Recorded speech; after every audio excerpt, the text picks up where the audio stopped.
So hello my dear YouTube family, welcome back to I smart study point. तो देखिए आज के video में हम क्लास 12 केमिस्ट्री जो कि चैप्टर 1 होगा ठोस अवस्था सॉलिड स्टेट, ठीक है। इसमें हम पूरे चैप्टर का निचोड़ यानी कि पूरे चैप्टर को आज के इस एक ही वीडियो में कवर कर लेंगे, ठीक है। बहुविकल्पीय प्रश्न से लेकर दीर्घ उत्तरीय प्रश्न तक देखेंगे 2023 बोर्ड एग्जाम के रिगार्डिंग, ठीक है। बहुत ज़्यादा इंपॉर्टेंट चैप्टर है, बहुत ज़्यादा क्वेश्चन इस चैप्टर से बोर्ड एग्जाम में पूछे जाते हैं, ठीक है। और बाकी जितने भी मैंने फिजिक्स के चैप्टर वाइज सीरीज चल रही है, केमिस्ट्री चैप्टर वाइज सीरीज चल रही है, चैनल पे बने रहिएगा। और प्रीवियस जितनी भी वीडियो मैंने अपलोड की है 2023 के लिए, उनका सबका लिंक आपको डिस्क्रिप्शन बॉक्स में मिल जाएगा, ठीक है। सबसे पहले हम देखेंगे बहुविकल्पीय प्रश्न। बहुविकल्पीय प्रश्न में देखिए क्या क्या आएगा।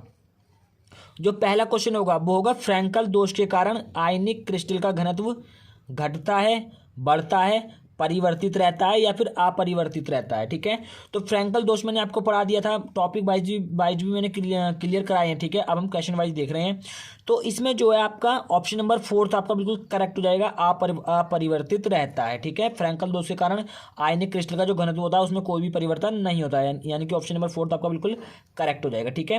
क्योंकि जब फ्रैंकल दोष था तो उसमें जो आपका आयन था वो अपने स्थान को छोड़कर अंतराकाशीय स्थान में जा रहा था, ठीक है। अपने स्थान को छोड़कर अंतराकाशीय स्थान में जा रहा था, इसलिए घनत्व बराबर था द्रव्यमान बटे आयतन, ठीक है।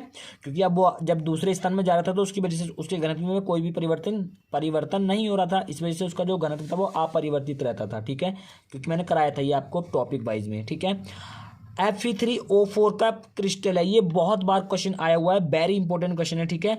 प्रतिचुंबकीय है, लोह चुंबकीय है, अनुचुंबकीय है या इनमें से कोई नहीं। तो इसका ऑप्शन नंबर डी आपका बिल्कुल करेक्ट हो जाएगा, नॉन ऑफ दिस, इनमें से कोई नहीं, ठीक है। Fe3O4 का क्रिस्टल जो है इनमें से कोई भी नहीं है, ना तो लोह चुंबकीय होता, ना प्रतिचुंबकीय, ना अनुचुंबकीय, ठीक है। अगला देखते हैं। शॉर्टकी दोष तथा फ्रैंकल दोष प्रदर्शित करने वाला यौगिक है, ठीक है। AgBr, NaOH, Zn या फिर Ag, ठीक है। तो AgBr जो है वो शॉर्टकी दोष और फ्रैंकल दोष दोनों प्रदर्शित करता है, ठीक है। और AgBr, KBr, ठीक है, ये सारे मैंने आपको कराए थे जब शॉर्ट की दोष और फ्रैंकल दोष मैंने आपको कराया था। तो आप देख लीजिएगा, डालिएगा शॉर्ट की दोष तथा फ्रैंकल दोष आई स्मार्ट स्टडी पॉइंट। जब आप डालेंगे यूट्यूब पे तो आपको वीडियो मिल जाएगी, उसमें देख लीजिएगा, ठीक है।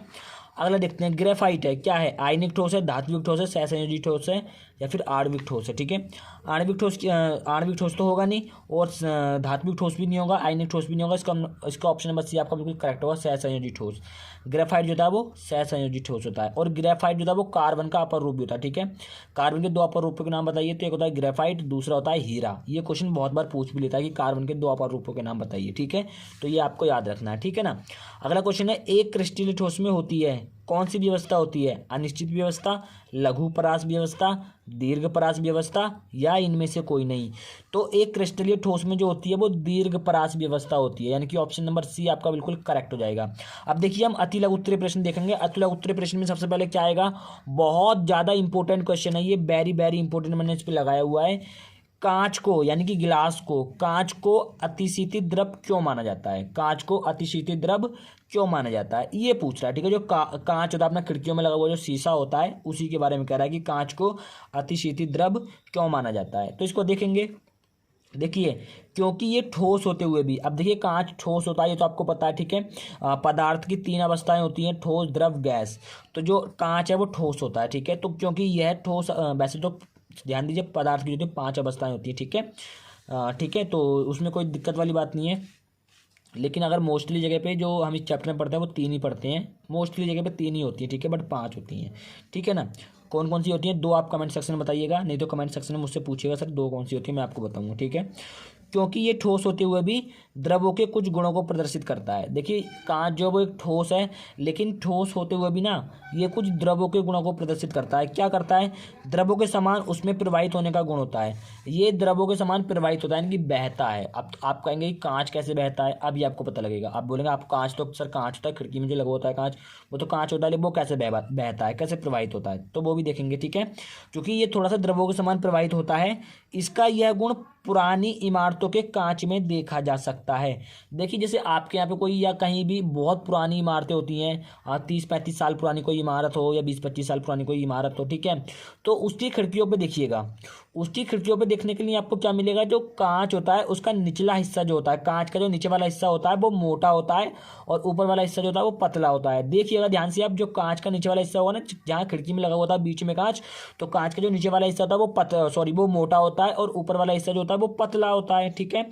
तो ये वही करा कि इमारतों के कांचों में देखा जा सकता है, तली पर कुछ मोटा होता है, जो नीचे तली होती है ना उस पर जो कांच होगा वो कुछ मोटा होता है। यह केवल तभी संभव है जब यह अत्यंत मंद गति से द्रवों के समान प्रवाहित होते हैं, ठीक है। ये तभी संभव होगा जब ये बहुत कम, बिल्कुल धीरे धीरे, समझ लीजिए ना के बराबर ये प्रवाहित होते हैं, तभी तो इसको जो निचला हिस्सा होता है वो ऊपर से बहता है, कांच बहुत धीमे धीमे बहता है, तभी तो वो 30-35 साल में जो कांच का नीचे वाला हिस्सा होता है खिड़की का वो मोटा हो जाता है। समझ में आया? समझ में आ गई ना बात? बहुत अच्छा क्वेश्चन था। अगला देखते हैं, ठीक है। बाकी क्वेश्चन आप सॉल्व कर लीजिएगा, मैंने कुछ क्वेश्चन आपको सॉल्व करा दिए हैं। 7वें नंबर का है, आयनिक ठोस गलित अवस्था में विद्युत चालक होते हैं परंतु ठोस अवस्था में नहीं, व्याख्या कीजिए। बहुत इंपॉर्टेंट क्वेश्चन है, बहुत बार आ चुका है, ठीक है। अगला क्वेश्चन देखेंगे, फ्रैंकल दोष उपस्थित होने पर भी क्रिस्टल के घनत्व में कोई परिवर्तन नहीं होता है, ठीक है। ये आपको बताना है क्यों, यहाँ पे लगा लीजिए क्यों, ठीक है, क्यों नहीं होता, ठीक है। अगला क्वेश्चन है, संकुलन दक्षता या फिर क्षमता को परिभाषित कीजिए। मैंने वीडियो बनाया हुआ सब पे टॉपिक वाइज, प्लेलिस्ट चेक कर लीजिएगा केमिस्ट्री वाली, उसमें आपको सारे टॉपिक मिल जाएंगे, ठीक है। संकुलन क्षमता को परिभाषित कीजिए या फिर संकुलन दक्षता को परिभाषित कीजिए, दोनों एक ही चीज। दक्षता को हम क्षमता बोलते हैं, ठीक है ना। अगला क्वेश्चन है 10 नंबर का, क्रिस्टलीय ठोस तथा अक्रिस्टलीय ठोसों को परिभाषित कीजिए तथा उदाहरण भी दीजिए। उदाहरण भी पूछ सकता है वो, तो उदाहरण के साथ आप याद कीजिए क्योंकि केमिस्ट्री में मोस्टली उदाहरण बहुत पूछता है, ठीक है। लघुत्तरीय क्वेश्चन देख लेते हैं। लघुत्तरीय क्वेश्चन में क्या होगा, बहुत ज्यादा इंपॉर्टेंट क्वेश्चन है, दोनों के दोनों, जो ये दोनों क्वेश्चन है बहुत इंपॉर्टेंट है, ठीक है। ऐसा क्वेश्चन बहुत पूछता है। 58.5 ग्राम NaCl सोडियम क्लोराइड में इकाई सैलों की संख्या ज्ञात कीजिए। आपको इकाई सैलों की संख्या था, न्यूमेरिकल है ये। और अगला क्वेश्चन है, ये भी बहुत अच्छा क्वेश्चन है, न्यूमेरिकल है। चांदी का क्रिस्टलीकरण FCC जालक में होता है यदि इसकी कोष्टिका के कोरों की लंबाई, कोर मतलब होते हैं साइड, ठीक है, कोरों की लंबाई 4.07 इंटू 10⁻⁸ सेंटीमीटर है तथा घनत्व 10.5 ग्राम अपॉन सेंटीमीटर माइनस क्यूब हो तो चांदी का परमाणविक द्रव्यमान ज्ञात करो। तो परमाणविक द्रव्यमान आपको बताना है। बहुत अच्छा क्वेश्चन है, बहुत बार ये क्वेश्चन आ चुका है। अगला क्वेश्चन क्या है, फ्रैंकल दोष तथा शॉर्टकी दोषों को उदाहरण सहित परिभाषित करो। तो फ्रैंकल दोष और शॉर्टकी दोषों को उदाहरण के साथ परिभाषित करना है, मैंने बताया हुआ है, ठीक है। बच्चों ने अच्छा प्यार भी दिया उस पर, तो आप देख लीजिएगा, सर्च कर लीजिएगा, आगे चैनल का नाम डाल दीजिएगा, आपको वीडियो मिल जाएगा। नेक्स्ट क्वेश्चन देखते हैं हम। नेक्स्ट क्वेश्चन क्या है अपने पास, जो नेक्स्ट क्वेश्चन है वो दीर्घ उत्तरीय प्रश्न। देखिए इस चैप्टर से दीर्घ उत्तरीय प्रश्न पूछने की ना के बराबर संभावना है, यानी कि मैं कहूँ तो 5 या 4% की संभावना है कि इससे आपका दीर्घ उत्तरीय प्रश्न वो पूछेगा। अदरवाइज दीर्घ उत्तरीय प्रश्न आपका इससे नहीं पूछता है वो, क्योंकि बनता ही नहीं है, छोटे छोटे क्वेश्चन का चैप्टर है, ठीक है। लेकिन फिर भी मैं आपको एक बता देता हूँ, आप तैयार कर लीजिए, क्या तो छोटे नंबरों में दे दे वो। क्रिस्टल तंत्र के प्रकारों की विवेचना कीजिए, उदाहरण भी दीजिए, ठीक है। क्रिस्टल के तंत्रों की वो किस प्रकार के होते हैं उसको बताना है और उसके उदाहरण भी देने हैं, ठीक है। तो आई होप कि आज का वीडियो आपको क्लियर हो गया होगा। मैंने केमिस्ट्री का आपका फर्स्ट चैप्टर क्लियर करा दिया पूरा। इतना आप तैयार कर लेंगे तो कोई भी क्वेश्चन आपका बाहर नहीं जाने वाला है, ये मैं गारंटी देता हूँ आपकी 99.9%। कोई भी क्वेश्चन इससे बाहर नहीं जाएगा। बस ये सारे टॉपिक आपको उदाहरण सहित अच्छे से तैयार करने हैं, क्योंकि होता कभी कभी ये कि बीच में से, मतलब आंसर होगा, आंसर के बीच में से क्वेश्चन बना के आपसे पूछ लेता है, ठीक है। तो आपको अच्छे से छानबीन पूरा पोस्टमार्टम कर देना है इसका, तभी आप लोग इसको कर पाएंगे। और कोई भी क्वेश्चन इससे बाहर नहीं जाएगा, टेंशन लेने की कोई बात नहीं है, बस इनको तैयार कर लीजिएगा, आपको पूरे मार्क्स इस चैप्टर से मिल जाएंगे, ठीक है। नेक्स्ट वीडियो में हम चैप्टर 2 देखेंगे, फिजिक्स का भी चल रहा है, बायोलॉजी का, सबका आपको कराऊंगा, ठीक है।